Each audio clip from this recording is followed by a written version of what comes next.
This is a spaghetti podcast where we talk about somebody touching my spaghetti. I wasn't ready for this. There's a reason why I literally never eat spaghetti. He doesn't. That's why? Because Jeffrey? Because Jeffrey. That's not true. Wow, Jeffrey. Why doesn't he eat spaghetti? Because he touches the spaghetti. No, you're touching my spaghetti. I haven't had spaghetti. If I'd known, I would have had it recently.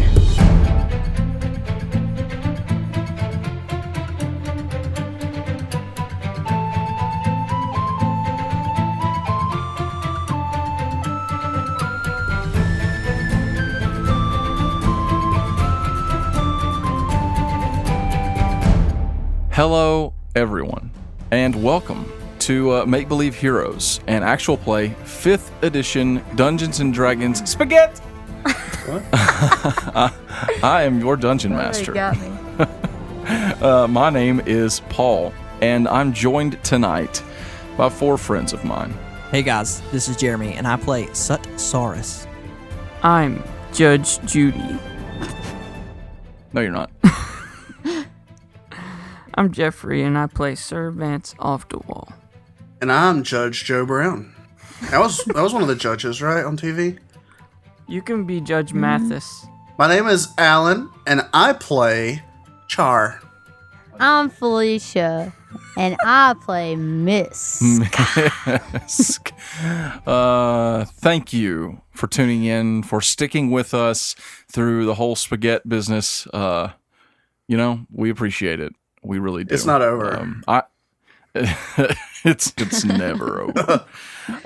We're going to play some Dungeons and Dragons tonight. It's about time. Yeah, I know it's been a while, hasn't it? It's been a few weeks for us. I'm excited to get into some D&D. But before we do, a couple things need to take care of up front. One of those things is Patreon. We have a Patreon account. You can go there and support us if you love our show. We got some new patrons recently. And if you support us on Patreon, of course, even at the $1 tier, we're going to give you a big shout out for supporting us and for loving us. Just like one of our newest patrons, Jack Pollen. Woo, woo, woo. What up? Jack, thank you so much for putting your hard-earned cash toward our show. Jack is actually a Make Believe Champions patron. Looking forward to playing some D&D with you, Jack. Amazing. Nice. If you want to get in on some of that, some of that sweet D&D with us, or, early release on Fridays, special bonus episodes that we put out, all kinds of cool material, go to patreon.com and check that out. Another way that you can help us is by spreading the news and the love for our show. And one of the easiest ways to do that is by going onto iTunes or wherever podcast reviews are accepted and leaving us a 5-star review. 5 stars. Just like Gemma 6000000. That's a lot of zeros. I think That's it's Gemma 60 million. I think it is. You're right. Well done. Is that over 9,000? It is. It is over 9,000. And this Nani? review is entitled I Love It with 3 red hearts and 5 stars. In the beginning of the year, I got into D&D. Then one day, my brother introduced this podcast to me. I have laughed and cried and have enjoyed every single minute of it. And I've loved every character, even Lorik. She didn't say that. What? I said that. She just said every character. Oh, well. I don't know how you guys do this. 100 out of 10 recommended. Oh, wow. Wow. P.S. to Jeffrey, I friggin' love the Howler. Yes, I love the Howler too. Gemma 60 million. I do too. Gemma 60 million, thank you for the review. Thank you for listening, for supporting our show. Now, it's time for some Dungeons and Dragons. What's that? I'm going to roll this giant blue D20 so we can play Dungeons and Dragons. Please, God. Okay, very middle of the road. It is a 10. You should do that more often. 10. A 10. So, what happened last time on Make Believe Heroes? Nothing happened.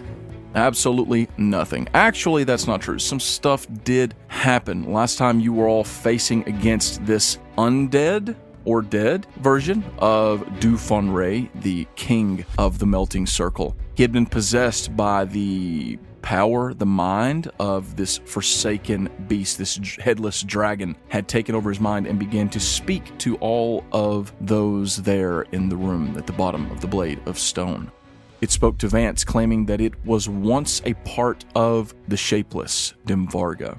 Vance, in desperation as this creature threatened to destroy him or take over him, something to that effect, prayed to Pelor for help.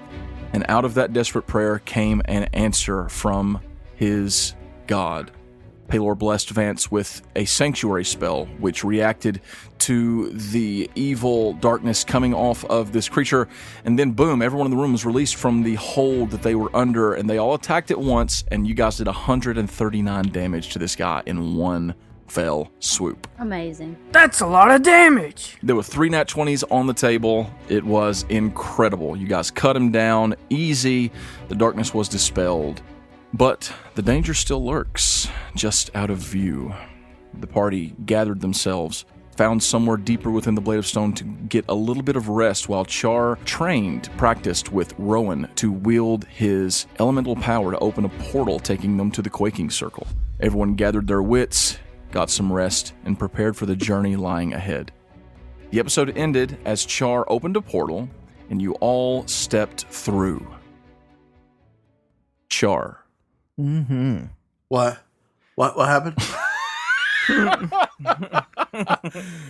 I need you to roll me a d20. Good lord. Wait, can this be like one of those moments in the video games, and it says all this stuff about the story, and then it's like, do you want me to repeat myself?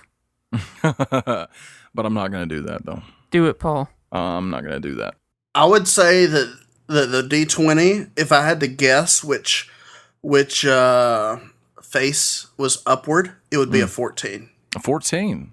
That's if I had to guess, but I don't have to guess, and I know that it's actually a 14. Oh, it is a 4. Okay, that's a 14. So what you're saying is that you got a 14. But are you sure that if you didn't know that you would guess a 14? But the question is it a 14? With a 14, you've opened the portal, and you have all stepped through. There is a sensation that you can all feel of intense heat. Everyone's able to sort of take it in stride, a couple of you because you were once devils of the Burning Circle. Vance, because of your connection with Howler, you're also able to sort of deal, and Char, because this is your house. You know what I'm saying? It was my house. There is an intense heat, and it feels like a great wind blowing across your body. You're not falling. It's like you're moving forward. You're stepping forward still, just walking. It's like you're walking through this space between spaces that is utter darkness, but filled with intense heat. And then all at once, you all step out into open air and fall. That's not good. I fell. Can I run in place for a moment and then fall? Whoop, whoop, whoop, whoop, whoop, whoop. Can I uncanny dodge to not fall? No, you all fall, but you don't fall far.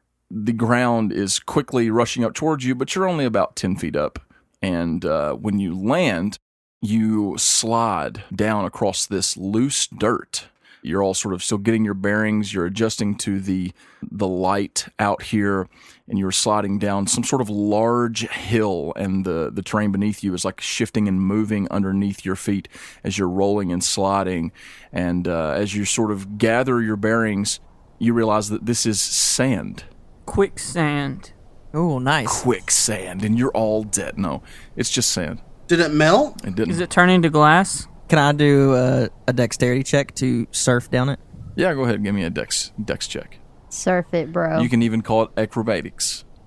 That's a 16 on the dice. Ooh, +6. It's a 22, my boy. I'm starting out strong. You're teen wolfing your way down this sandbank. Teen wolfing. I don't know what that means. Yeah, teen wolf. I don't get it. I know it's a show, but I don't know what. No, I never saw the stupid show. It's a movie. It's an old movie with Michael J. Fox. I've he's never. He gets up on the car, don't he? He's Team Wolf, yes. Does he surf? Thank you, Felicia. Wait. Thank you. He gets up on the car. He and gets surfs up on it. top of the car as a werewolf boy and surfs on top of the van while they're driving down the road. Do you think this is one of those scenes that Walker would have as his profile picture? I hope so. So Saul is teen wolfing his way down the sandbank. The rest of you sort of roll. You come to a stop. Get up, dusting yourselves off. You look around. You're not in the melting circle. So we're all at the bottom? Yeah, everyone's at the bottom. Char, where in the nine hells are we? It's supposed to be in the melting circle, but again, this is my first time doing this. Besides that one time, that one didn't count. Rowan stands up, brushing the sand off of his clothes irritably. Well, actually, it seems that perhaps, Char, you did manage to get us to the Quaking Circle. Perhaps you, overshot it a bit. Well, yeah. Happy accident, you know? Seems this is where we were trying to get, correct? Saul lights a cigar. Mm-hmm. This is clearly the Quaking Circle. See? Good job, Char. It's about time you did something right. Thank you. I also light a cigar on my fire hair.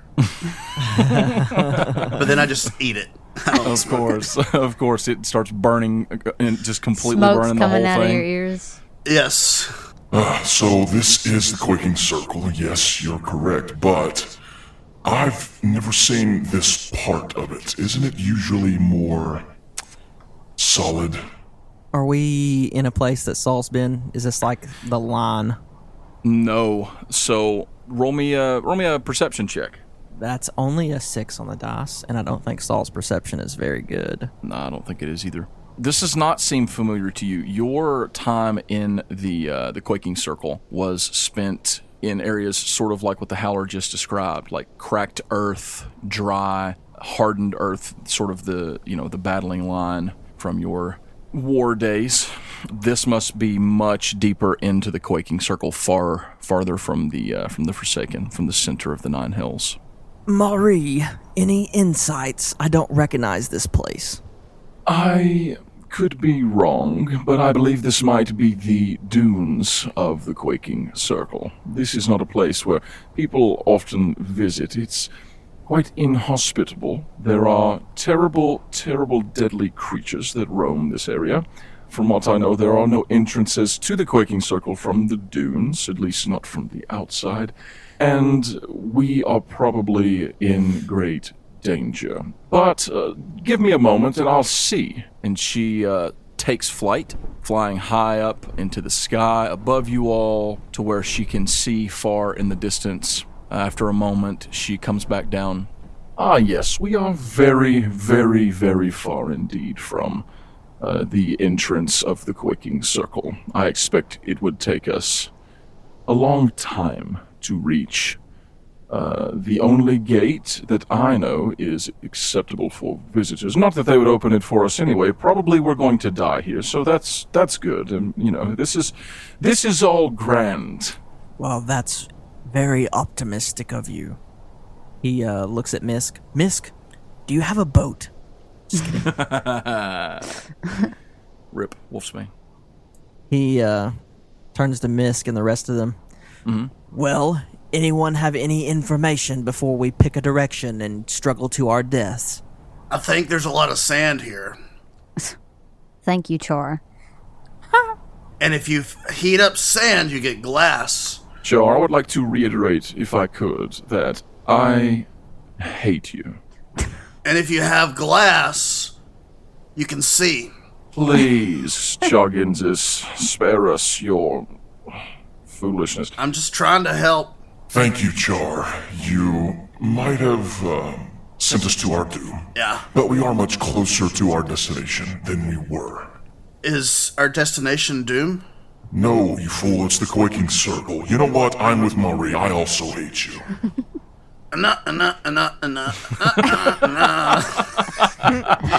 Wow. Please. Char Ginzas.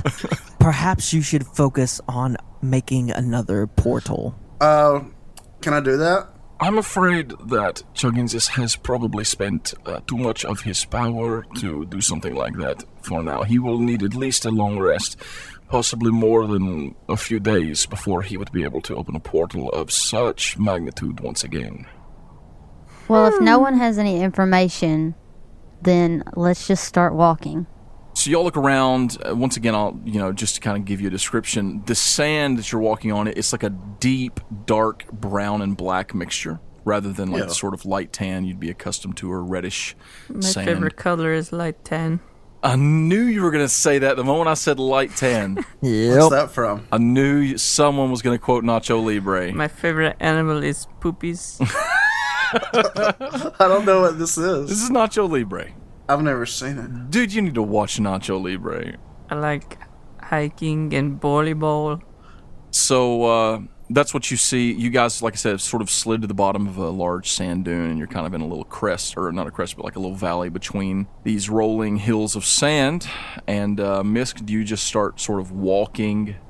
She's gonna look toward, I guess, a hill or something like that. She would want to like get up on top of something, but Well- it sounds like we're in the middle of a dune. Yeah, you're sort of like down in a little valley, but based on Marie, how that she flew up and she sort of looked in one direction and you noticed that she was pointing specifically in one direction, then you kind of have a good feel for which way leads to the center of the 9 hills. Yeah, so she's gonna be heading that way, Okay? just walking. Come on, everybody. Is that in general where the main gate is? Yes, where that would be the direction of the portion of the Quaking Circle that you are accustomed to, Saul. Come on. Let's go, peasants. Yeah, we definitely don't need to stay here. You know, you think the Quaking Circle would have more than one entrance to its main city. Oh, they have plenty of entrances for their own people, but those are kept secret, said Sars. The one that we need to approach is the visitors' entrance, the guest services, if you will. Sure. So, should we be worried about earthquakes here? Is that a thing? Oh, yes, absolutely. What does that mean in sand? I've seen earthquakes where it breaks open the earth, but in sand it's like, I would imagine that it'll just start churning and swallow us all whole. so we should try to get out of sand, right? Is that what I'm hearing? Yes, perhaps we'll manage that within a day or two. Okay. Do we have water? Do I need water? Do I drink water still? You're more, I mean, that's a good question. What do you He think? drinks lava. Yeah. Boiling hot water, only the hottest. You really you require, fire to survive magma, so you don't have to have water. So am I like thriving in this place then? No, this is just dry more than anything. But is it hot? You throw a bunch of sand onto an open flame, and it would. Well, it's not hot like the 9 hill or like the burning circle or the melting circle. It's So I'm dying. Yes. dear Oh my God, gosh. please, Char, please, Oh, man. dear God. Okay, We definitely don't need to wait here and find out what's going to happen. Let's get a move on. Let's try to make our way Downtown. downtown. Exactly. Walking fast, faces past, and I'm I'm homebound. homebound. Actually, I just bypassed home. You did. You skipped right over Yeah, it. you skipped right over. So is this the lowest circle, or are there more below it? They're not below each other. They're like next to each other. Oh yeah, that's Further out then. yeah. They're They're like a circle around a circle. you remember that like compass I made? I sent you guys. It's like an old map. Yeah. This one is halfway between the burning circle and the drowning circle. Okay. Okay. So the next one, what's that one? Between the burning and the quaking would have been the melting circle. Between the quaking and the drowning would have been the sinking circle where you guys have been. So are you all going to just start moving? Yes. Yeah, No. I mean, I think that's our Yes. only option. Char starts dancing. Do you remember when we used to, play D&D? No. It was That great. sounds familiar. Char moves. Shut up. Misk has already told everybody, let's go like 3 times. Yeah, Misk has already started walking. And Saul said it twice. You all start moving. You're walking across the sand. It's it's tough. Walking through this loose sand. Your shoes, your feet are getting filled with sand. It is very dry. Those of you that are thirsty, you if you have water in your packs, you might partake. And you just start walking. You walk for maybe half an hour or so. During this time, anyone doing anything? Saul smoking cigars. Okay. I am walking. I'm doing the occasional perception check, and if I have any burning circle people, like sending them to like fall back a little bit and check behind us again, and just kind of keeping a watch, being wary. Misk is pretty quiet. She's just walking. Okay. I'm casting Find Steed. Okay. Oh, I still have nightmares in my pockets. 10 minutes definitely passes. Yay! What are you summoning? A horse? The lightning horse? Yes. A desert horse. Okay. Dry bones. You summon the horse, and it appears. There it is. There's a horse. What's it look like? It looks like it is comprised of lightning and black thunderstorm clouds. Nice. Saul pulls a figurine out of his pocket when he sees that horse appear. Mm-hmm. And he goes, Butcher. And that blue cackling flame and blue fire horse appears. And he hops on. And he's going to run circuits basically forward and around where everybody's walking to kind of keep an eye out. Okay. You notice that a few of the devils, probably some of those from the Burning Circle, Marie sometimes will fly up, take a look around. Howler doesn't. Howler stays in stride with Vance. And of course, now that Vance has summoned a horse, he will sometimes fly alongside Vance. He's also helping Zori along because she is blind. You guys have noticed that she's still capable in maneuvering on her own and able to... It's like she can sense things. She just can't see with her own physical eyes. Does she click? She doesn't. She is not a clicker. So Saul, as you are running around on your horse, Vance, are you? I'm assuming you mount the horse. Do you just sort of ride along, or are you doing something specific too? No, I'm just riding and looking around, you know. Chillaxing. Okay. Do you want to make a perception check? Nah. Okay. Yeah, okay. I'm making a perception check. Okay, go ahead. Saul, you can also make me one. Cool beans. Cool beans. Cool beans. 17. Cool beans, cool beans. I have no additions. Is there a sky? All right, Vance. 8. Why do you even roll? Why? I see everything. Is there a sky?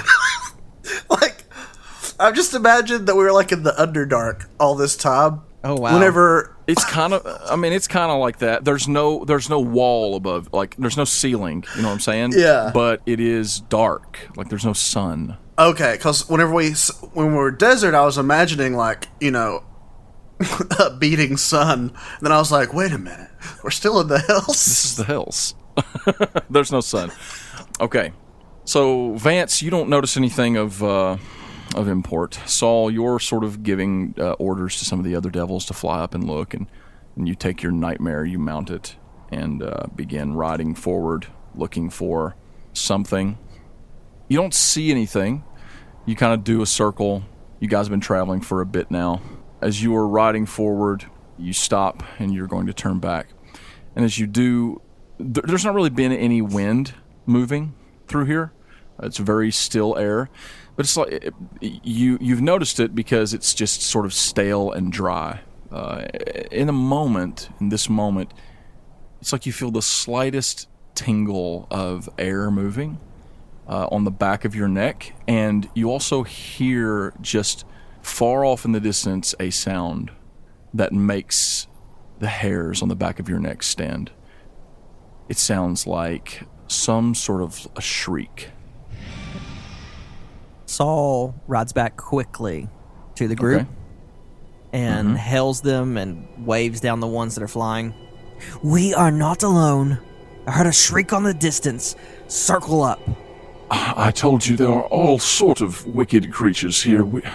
We are in danger every moment that we are in this wretched place. At that moment, you guys hear another shriek, but this time everyone can hear it, and it sounds closer. Misk will pull out her sword. Yeah, Saul has weapon in hand. Again, I said circle up. Everyone is grabbing their weapons, sort of preparing themselves. Are you guys still moving, or are you just stopping where you are? We're going to stop, hopefully in the shadow of a dune or, in the shadow of doom. behind a large dune. I try to get into a place in the circle where I'm not like out on the edges, but I'm more between two of the other circles. Misk, send Flicker up the hill to look. Howler says, That will not be necessary. and he turns to Zori. He places a hand on hers, and she gives a little nod. She takes a few steps forward and then just kneels and places her hands on the sand. And you can all see this sort of light blue glow coming off of her hands as she's touching the sand. And after a couple, she sort of has her head tilted to the side like she's listening. And she stands and she says, "They are coming in great force, many of them." Who? Do you know what they are? I do not. It is not any creature that I have ever seen. Great, it's the Forsaken. Yeah, sounds like the Forsaken, Saul. That's good. That's good to hear. Everyone, get ready for battle. This is a terrible way to die. Do you think perhaps we could burrow into the dune and hide? Only if you'd rather suffocate. Then our blood will mingle with the sand. Perhaps. Saul pushes himself to the front of the column. Okay, Howler pushes himself to stand beside you. I push myself to stand beside him. I get in front of all of them. I kind of try to get where I can cast spells from afar, but have some people between me and them, Yeah. Okay. but still have good line of sight. Okay. Misk would probably go near It's the first make-believe villain. Char and probably keep him pretty safe. Okay. Or intend to. In the moments pass, you guys can hear more and more of these shrieking calls waving over the sand dunes, and it isn't long before you see something far ahead, a dark, solid black figure step up onto the hill ahead of you. It looks like some four-legged feral beast, and then it quickly darts back again behind the hill. And you hear a long, piercing cry, and then many shrieks in answer. Scoping us out. What is that? Does anyone know what it is? I'm afraid you were right, Satsaris. It is the Forsaken beasts come for us at last. It seems they were scouring this place for an entrance as well. Wonderful. Well, if anyone has a waystone or a way to portal, get to the middle and we'll try to hold them off as long as we can. That means you, Char. Okay, are we going to hold them off long enough for me to recharge? Maybe, or maybe not. Maybe you should just try it anyway, and if it kills you, it kills you. Desperate times, Char. Prepare yourself for battle. And you guys see then as a row of these things just line the hill and start running down the hills toward you guys. Oh gosh. Question. Did I turn back into regular Misk or am I Devil Misk? I'm assuming you would definitely be regular Misk right now. Okay. I just wanted to know. Which Misk am I? Neither. Neither. No Misk. You are no Misk. Saul lights his sword ablaze and takes a couple steps forward and turns around and looks at all of them.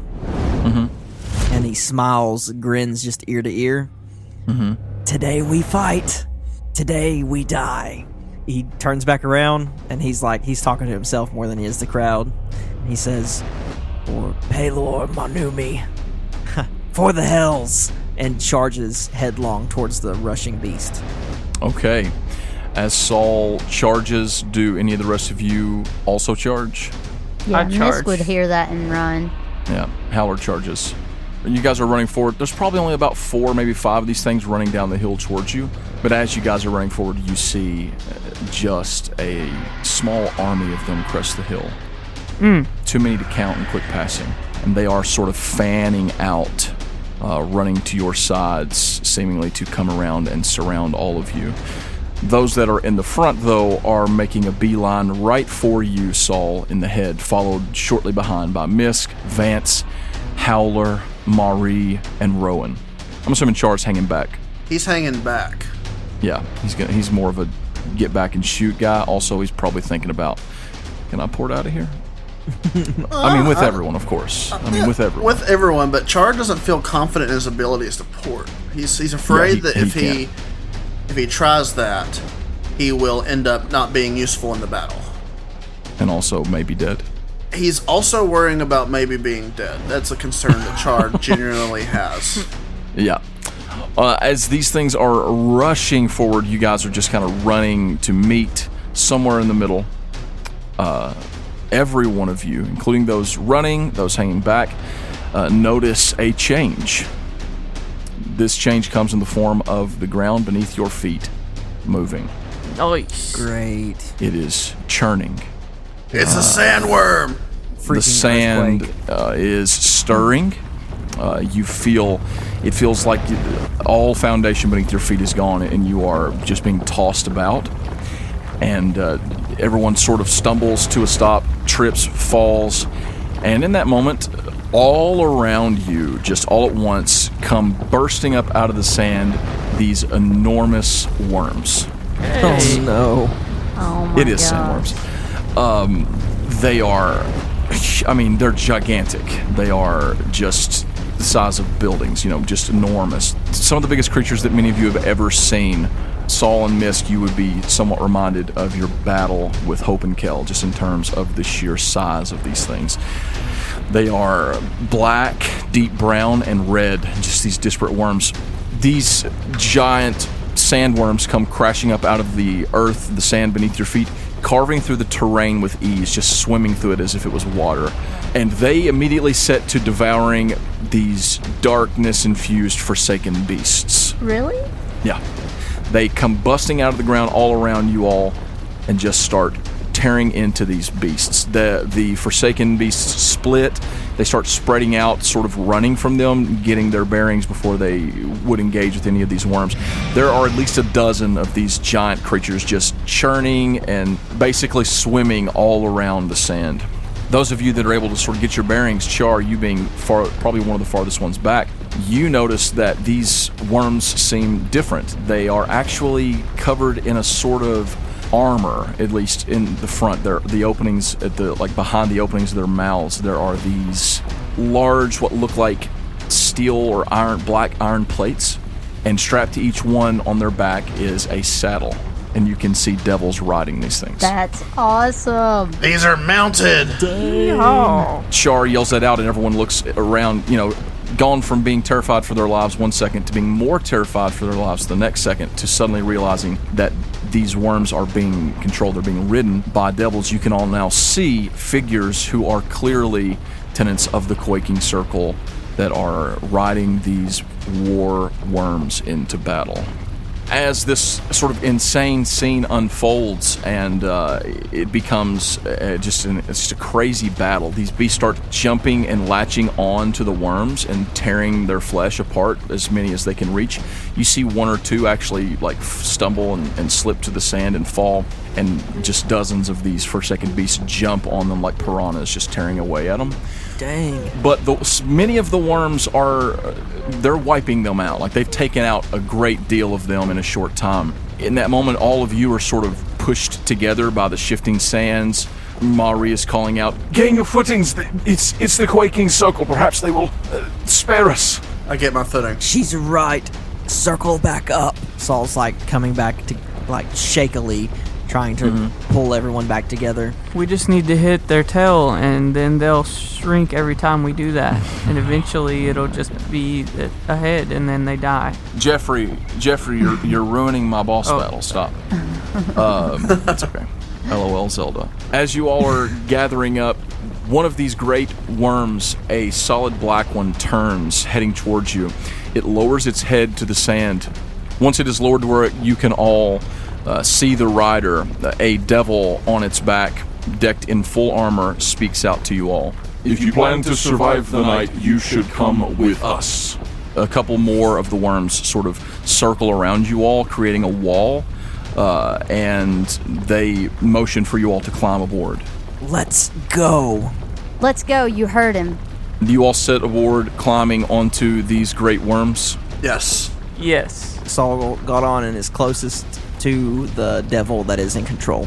Okay, I'm assuming Saul probably climbs to the one of the devil that came down and spoke to you all. Correct. As you all are getting on to these worms, you notice that there is a long saddle, and there are footholds in the saddle for you to secure yourself.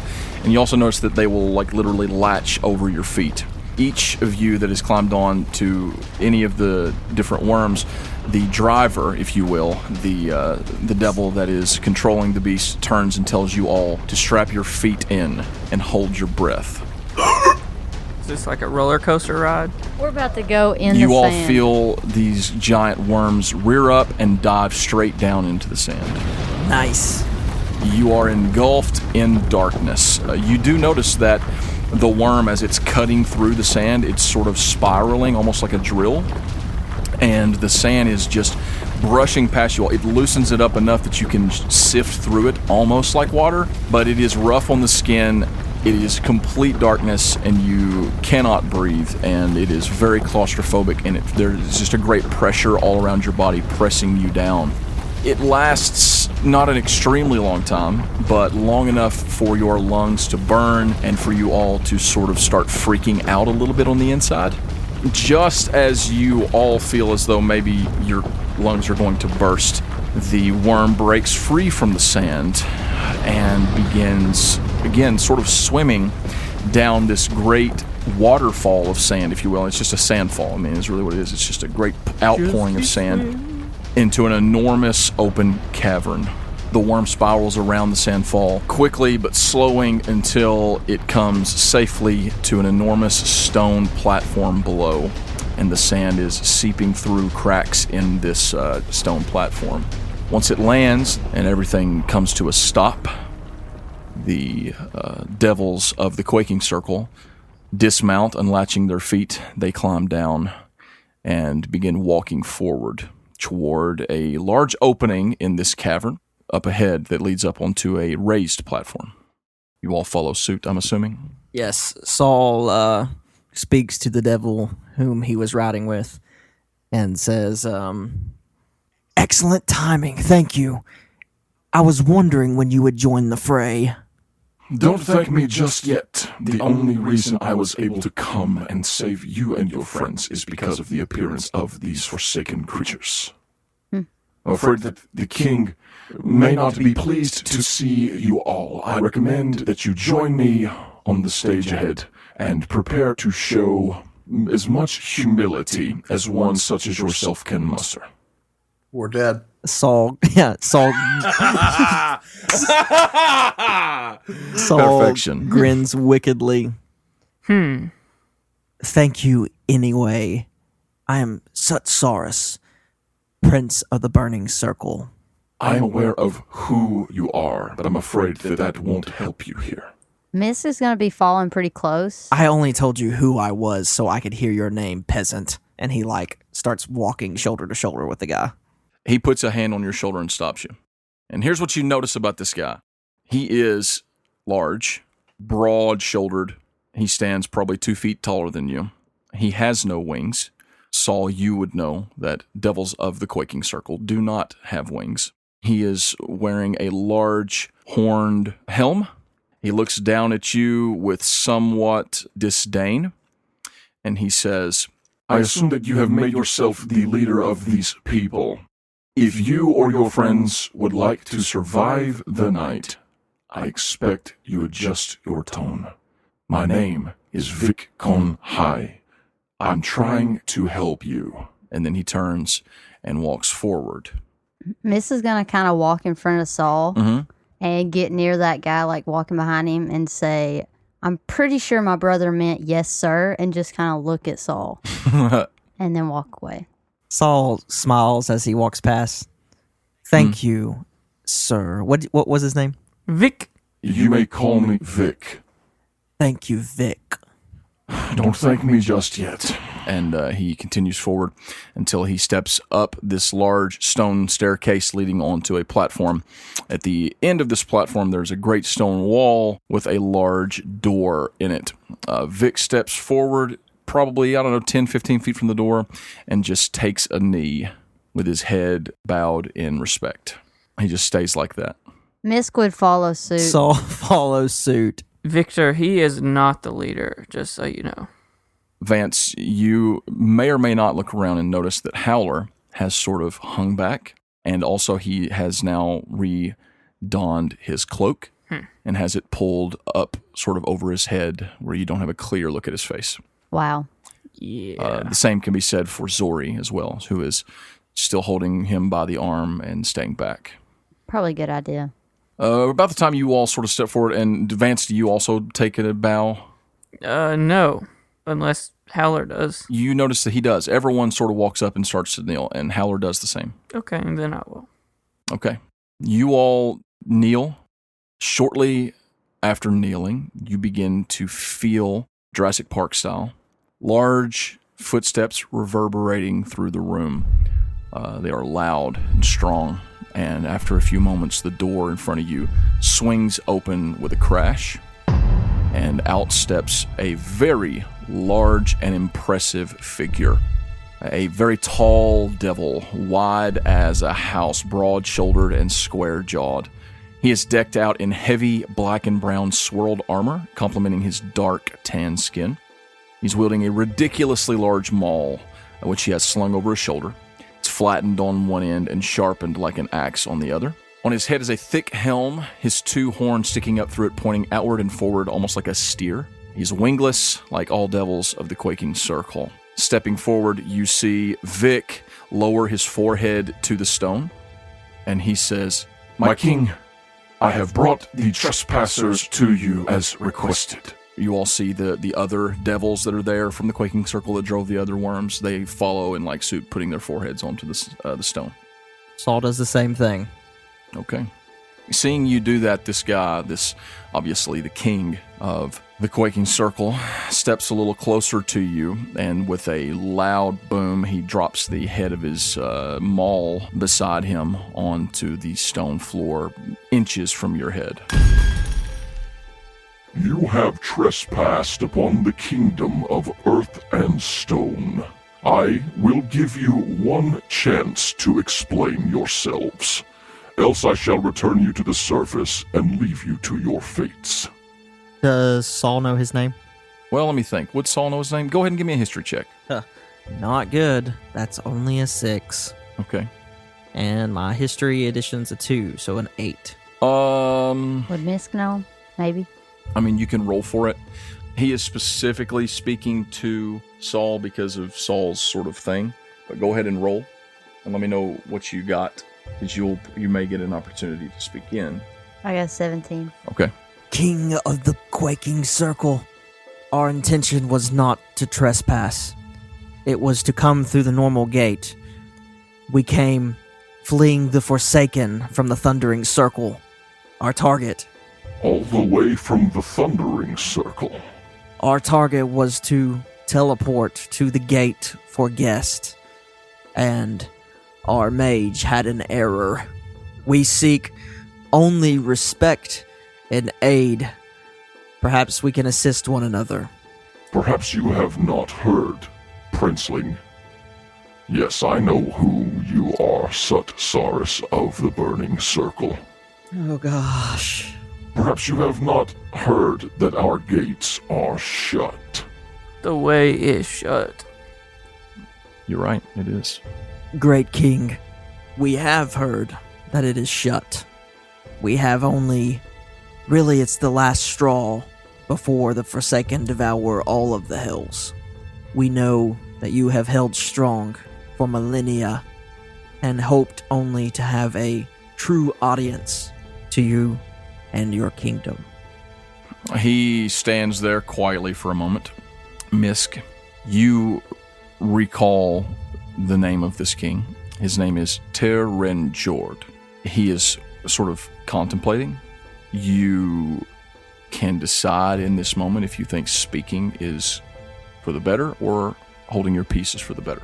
I think now Misk would trust Saul to... I don't know. I feel like Misk forever ago would have just interjected, but Saul pretty much... I think he said the right things. Yeah. Saul's trying really hard. Yeah. She would just be behind him. That's cool. Just supporting him. Saul, I need you to make me a persuasion check. Mother of God. Your persuasion's pretty solid. Okay, that's a 15. Okay. That's a 21. 21. Ooh, that's good. 21 is very good. In fact, I would say it's good enough. He is hesitating. I believe when you say that you mean my kingdom no harm. But the fact still stands that the gates to my domain have been shut. I'm afraid I cannot help you. We will give you safe passage to the gate, and you can leave with your lives. At that moment, the guy who was driving your worm carriage, he speaks up. My king, Terenjord, if you might permit me to speak. The king sort of looks a little surprised. He turns. You have my permission. And the guy raises his head, and he sits on his feet, still on his knees, but sitting back on his feet. The Forsaken Beasts wounded many of our great worms. At least 4 have not returned yet. These individuals were equipped to battle, and they were going to help fight.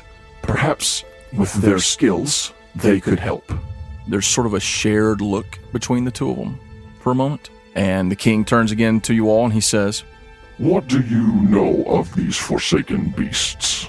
We know exactly where they come from and what powers them.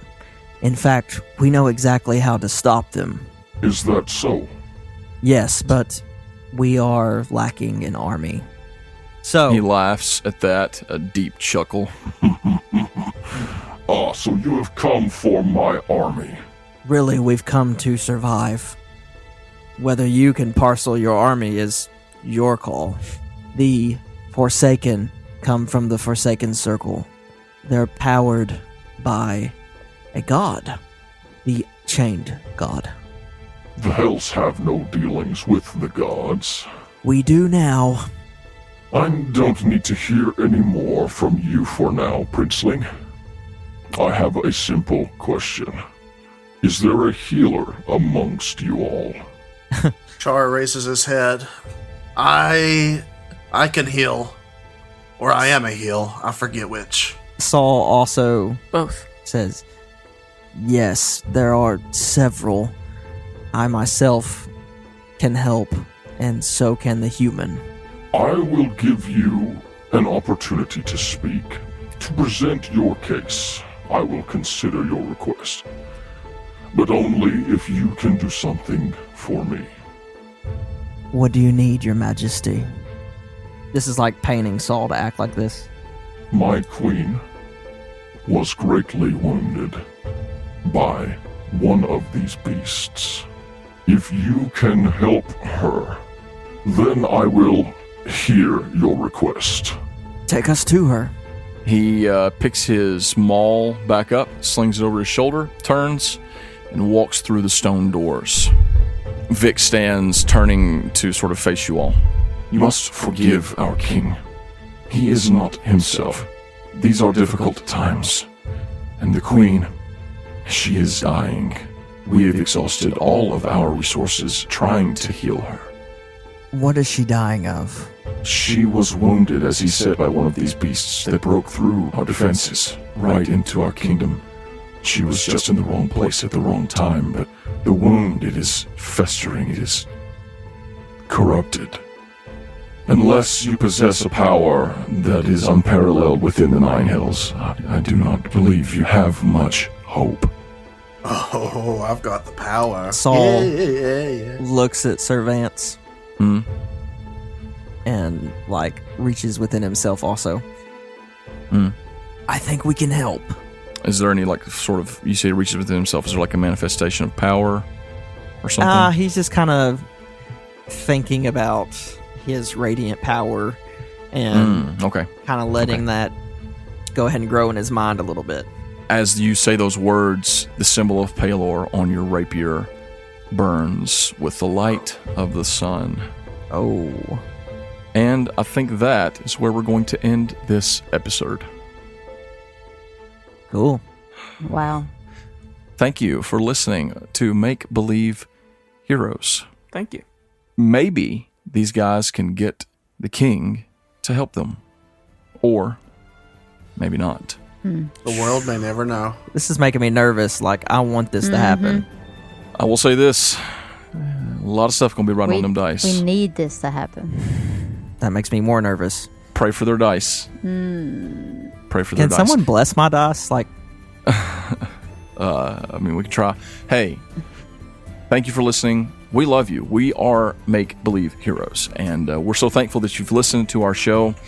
Full disclosure, we are just episodes away, just a few episodes away from finale time. What? Finale. La Felina? I don't know about y'all. That makes me so nervous. La Felina. I can't wait. Thank you guys for listening. Thank you for being awesome. We'll see you next week. We love you. We love you. Same make believe time, same make believe channel. Goodbye. Bye. Bye. I got a lot of reviews to respond to. Yeah, we're not doing that right now. What we need, That's not happening what we right need to do is you write them all down, and we'll play like this, like graduation in the background, and then you'll be reading all of them, and you're like, yeah, Yeah. and then their thing, and then you're like, yeah, Okay. you know, Okay. yeah. Okay, I'm gonna roll John. That sounds like a lot of pomp for the circumstances. Oh, Alan, no. No, now I killed everything I said. What was that, from B Movie where they said that? I don't know. Are I you think quoting so. B movie? I think so. Are you I don't quoting remember B movie B on our show? It was Seinfeld who said it as a We B. should watch 100 hours of the B movie. I'm gonna roll this giant blue D20 so we can play Dungeons and Dragons.